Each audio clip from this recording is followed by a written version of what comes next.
भगवान महावीर का जब जन्म हुआ था उससे पहले भगवान महावीर की मम्मी को सपने आए थे। हो सकता है आप रहने वाले जैसलमेर के उसके बावजूद भरतपुर के बारे में पढ़ते हो, आप रहने वाले टोंक के फिर भी गंगानगर के बारे में पढ़ते हो, आप रहने वाले गंगानगर को फिर भी झालावाड़ के बारे में पढ़ते हो। यदि कोई ये तैयारी ना करे, हो सकता है बंदा इंटेलिजेंट हो और कोई अच्छी नौकरी करता हो, प्राइवेट फील्ड में हो, महीने के लाखों कमाता हो, फिर भी इतना नहीं जानता जितना तुम जानते हो। इसलिए सिविल सर्विस वाली तैयारी तैयारी नहीं होती, ये पर्सनैलिटी डेवलपमेंट कोर्स है।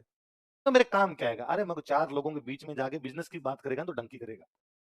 कहीं चार लोग बैठे होंगे वो बात करेंगे किसी भी टॉपिक पे, तू कम से कम उस टॉपिक के बारे में जानेगा तो सही। तो मैं कई बार सोचता हूँ यार, यदि मैं क्लास वगैरह लेता या ऐसे कोई महाराज जी के कॉन्टेक्ट में आ जाता। मैं वैसे भी आधा जैन ही हूँ, मैं लहसुन प्याज नहीं खाता, है ना। और तुम्हें मुझे देख के लगता है कि मैं सुबह सुबह बकरा खा के आता हूँ, पर मेरे एक मकान मालिक जैन थे।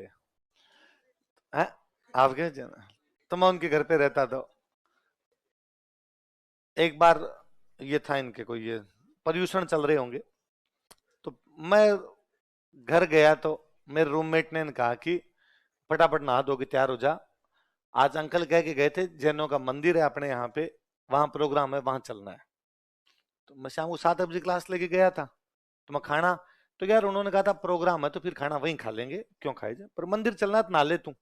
मैं फटाफट नहा के तैयार हो गया। हम 7-8 लोग रहते, चले गए सारे मंदिर में। एक तो हम में से एक भी जैन नहीं दिखे, क्यों भाई, शकल के फूट रहे होते हैं वो थोड़े, गोरे चिट्टे एकदम। हम कोई दाढ़ी बड़ी हुई नहीं, किसी की मूछ बड़ी हुई नहीं। तो उन्होंने पूछा दो चार ने, भाई तुम कौन? और वहां कोई यंग लोग भी नहीं थे, सारे बुजुर्ग टाइप के आए हुए, उम्र के बाद वाले आए हुए। तो हमने कहा भाई हम तो अंकल के साथ आए। अंकल वहाँ सोसाइटी के अध्यक्ष टाइप के, तो उन्होंने कहा अरे अरे साहब के साथ आ गया, बैठो बैठो बैठो बैठो। हम जाके बैठ गए। तो वहाँ एक कार्यक्रम था कि भगवान महावीर का जब जन्म हुआ था उससे पहले भगवान महावीर की मम्मी को सपने आए थे। तो वो सपने कौन कौन से सपने आए, क्या था उसका एक बच्चों का कार्यक्रम, छोटे छोटे बच्चे, स्कूल के बच्चे, 5th 6th के बच्चे। अब हमें कौन सा सपने देखने, हमें खानी रोटी। तो मैंने मेरे जो, हम जो 7 लोग थे, तो हम 2 सबसे सीनियर थे, तो वो जो सेकंड सीनियर, सब सीनियर मैं था, जो सेकंड थे मेरे बाद में, जिन्होंने मुझे कहा था कि प्रोग्राम में चलना है, मैंने उनको थोड़ी देर एक दो सपना देखा। फिर मैंने उनको कहा कि रोटी का जुगाड़ देखते हैं यार, सपने आते रहेंगे, अपने जाके वापस होते हैं यार, सुबह क्लास है मेरी 7 बजे वापस। क्योंकि हम 8, 8:30, 9 बजे के आसपास पहुंचे थे। तो उन्होंने कहा कि एक साथ में पास में और बैठा था जूनियर, उसको बाहर जाके देख क्या खाना किधर है। सारे एक साथ उठ के जाएंगे बुरे लगेंगे, पहले देख लो कहाँ पर है, फिर एक आध दुका जा जाके खा लेंगे। वो बाहर से यार उसने आके कहा खाने का कोई जुगाड़े। तो मैंने उनको वापस दीर्घ कहा कि है ही नहीं, आपने कहा था प्रोग्राम है। तो उनका यार ये तो अंकल कह के गए थे प्रोग्राम है, तो मैं तो समझा खाना ही होगा, पर है यार खाना तो है, क्योंकि उन्होंने कहा था सब लोग आ जाना, शाम को आना। तो मुझे ऐसा लगता है कि यार ये अपनी तरफ जैन यार ये थोड़े सही लोग हैं, अपनी तरफ बट्टियां थोड़ी लगाते हैं बाहर। इन्होंने पैकेट वैकेट बंद करवा के मंगवाए होंगे, ऊपर पैकेट वगैरह पड़े होंगे, बांट देंगे सबको, एक एक खा लेंगे अपने।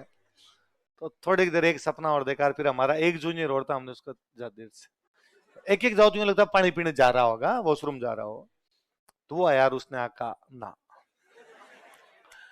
अब हमारे दिक्कत क्या यार, सातों के सातों उठ के भी नहीं जा सकते, वरना तो क्या खाना खा के आके बैठ जाए सब, लास्ट में उठे तब उठ जाए अपने, तो कोई बात नहीं। पर सातों सातों उठ के चले जाओ तो दिक्कत। और वो सपने पूरे हुए 11 बजे, 11 बजे तक हम भूखे बैठे रहे। घर बाई जी को मना किया, वह खाना बना के मत जाना, तो घर पे तो खाना था ही नहीं, हमें तो लगा आज तो मीठा कुछ ढंग का जिम के आएंगे। अब घर पे आए तो अब तक आसपास में जो हमारे ढाबे रेस्टोरेंट थे वो भी बंद हो गए। तो फिर गया 11 बजे जाके 7 जनों का बनाया खुद ने, बना के खा के कोई 12 साढ़े 12 सोए। अगले दिन संडे था, तो ये था कि हाँ छुट्टी, क्लास थी, मेरी क्लास नहीं थी, अगले दिन संडे था। तो हम अगले दिन सुबह लेट ही उठे, तो मैं सुबह सुबह उठ के बाहर अखबार पढ़ रहा था। तो कोई 2-3 तारीख का ऐसा कोई टाइम था, तो अंकल आए, अंकल का एक फिक्स था कि भाई 1 तारीख को आ जाते भाई किराया। उस दिन 1 तारीख को उनके कार्यक्रम था, तो 2 को आए मेरे पास की किराया राज। तो मैंने कहा हाँ अंकल किराया मैं लेके आ रहा हूँ, आप चलो। तो क्या डायरी में पूरा यूं मेंटेन करते, डायरी में लिखते, इतने इतनी तारीख को किराया दिया, इतने बजे किराया दिया, मेरे से साइन करवाते पूरे। तो कह तुम किराया लेके ऊपर आ जा, मैं चल रहा हूँ, ऊपर ही वो रजिस्टर पड़ा है। तो मैं ऊपर जाके बैठा, तो अंकल ने कहा तू बैठ सोफे पे, मैं लेके आता हूँ। तो ले गए, तो उस वो घर में 5 लोग कुल, अंकल, आंटी, भैया, भाभी और उनका एक बेटा। घर खूब बड़ा सा बना रखा, तो उसमें हमारे जैसे रहते लोग। तो बस 8 दिन घर तो बड़ा बना लिया, घर में लोग कम। तो वो भैया मुझे देख के आ गए, अरे अरे राजवीर आज तुम छुट्टी पे कैसे? आज मेरे वो संडे था, छुट्टी थी तो आज मैं कोचिंग नहीं गया। अच्छा, अरे कल तुम तो कार्यक्रम में भी थे ना? मैं कहा, हाँ कार्यक्रम में था। कैसा लगा प्रोग्राम? बहुत अच्छा लगा। मैं चला के बोला उन भैया से कि ये तो पर्यूषण थे ना? उनका हाँ पर्यूषण थे। तुझे कैसे पता? तो मैं जानता हूँ ये पर्यूषण होते हैं और साल में 3 बार आते हैं। चैत्र में आते हैं, भाद्रपद में आते हैं और माघ में आते हैं। पंचमी से चतुर्दशी तक चलते हैं। तो उनका नहीं नहीं, एक बार ही आते हैं भाद्रपद में, चैत्र और माघ में आते नहीं। मैंने कहा ना भैया, तीनों बार आते हैं, चैत्र में भी आते हैं, भाद्रपद। उनका यार मैं तो जैन हूँ। हाँ, मैं कहा मैं मास्टर हूँ। सुबह से शाम तक यही काम करता हूँ। तो हम दोनों यूं आपस में भाई वो वो कह रहे नहीं आते, मैं कहता हूँ आते हैं। इतने में अंकल आकर रजिस्टर लेगा, अरे क्यों क्या हुआ, जोर जोर से क्यों बोलने लग गए? हम बहस कर रही हूँ। तो उन्होंने कहा अरे वो राजवीर को पता नहीं है, ये कह रहा है कि 3 बार आते हैं, मैं इसको रहा हूँ नहीं हमारे तो एक ही बार आते हैं। तो उन्होंने कहा पता तेरे को नहीं है, 3 बार ही आते हैं और इसको सही पता है। और मेरे को तो खुद को इतने दिन नहीं पता था, अभी कोई एक महाराज आए थे मंदिर में, उन्होंने बताया था। फिर उन्होंने बड़े आश्चर्य से मेरे को पूछा, तुझे कैसे पता? तो मुझे समझ में आया भाई इनके तो पूरे परिवार को ही नहीं पता। मेरे को जहां ये समझ में आ जाता ना अगलों को कुछ ही नहीं पता। वहां मैं ढंग से बैटिंग करता हूँ। तो मैंने कहा मैं तो जैनिज्म के बारे में खूब सारी बातें जानता हूँ। और मेरे तब नया नया 2012 का मेंस हुआ था हमारे 2013 में, तो मेरा सब्जेक्ट था फिलोसॉफी। फिलोसॉफी में जैनिज्म फिलोसॉफी लगती है। तो मेरा जैनिज्म खूब अच्छा सा पढ़ा हुआ कि कितनी समितियां होती है, कितनी दूसरी कोई चीजें खूब सारी, एकांत अनेकांतवाद क्या है, स्यादवाद क्या है, पुद्गल क्या होता है, जीव क्या होता है, निर्जरा क्या होता है। अपने जीता ज्ञान था यूं डोला डोला, समझे? बहाया, फ्लो फ्लो करना। अंकल बड़े इंप्रेस हुए मेरे से।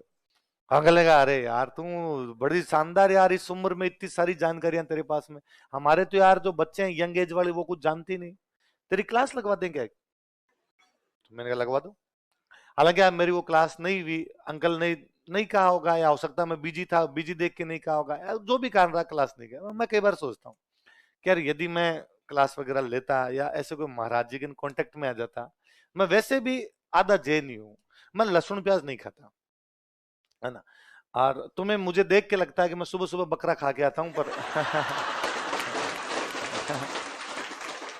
है ना, पर मैं टोटली वेजिटेरियन, टोटली वेजिटेरियन हूं मैं। मुझे देख के तुम्हें यह भी लगता है कि 15 मिनट के गैप में भी पैक ले लेता होगा। पर मैं नहीं, मेरी पिछली 3 पीढ़ियों ने नहीं लिया। तो मैं वैसा हूं, सकल भगवान ने बूंदी दे दी, उसका कुछ नहीं किया जा सकता। मुझे लगता है यार अपने वैसे ही आधी चीजें तो अपने में है, और शायद पूर्व जन्म के संस्कार रहे होंगे, हो सकता है पिछले जन्म में मैं जैन रहा हूँ इसलिए इस प्रकार की चीजें ज्यादा आ गई। मुझे जैनिज्म की फिलोसॉफी बहुत अच्छी लगती थी। मुझे लगता है यार मंदिर वंदिर कहीं ज्यादा जाते तो फिर यार अपने तो कहीं मुमुक्षु हो जाते, महाराज बन के घूमते कहीं। तो जिस धर्म में आप होते हो उस धर्म की आपको इतनी जानकारी होती नहीं। इसलिए सिविल सर्विस की तैयारी करनी चाहिए किसी भी व्यक्ति को अपने जीवन में एक बार, वो खूब सारी अलग अलग चीजें सीखता है। हम इतनी सारी बातें जानते हैं, आप किसी मुस्लिम से पूछ लेना इन महीनों में ये त्योहार, नाम ही याद नहीं, महीनों के नाम ही नहीं बता पाए। पर अपने जानते हैं कि सबे मेराज क्या है, सबे कद्र क्या है, सबे बारात क्या है। क्योंकि सिलेक्शन के लिए कई चीजें पढ़नी पड़ती है, तो इस चक्कर में सीख जाते हैं। हो सकता है आप रहने वाले जैसलमेर के उसके बावजूद भरतपुर के बारे में पढ़ते हो, आप रहने वाले टोंक के फिर भी गंगानगर के बारे में पढ़ते हो, आप रहने वाले गंगानगर को फिर भी झालावाड़ के बारे में पढ़ते हो।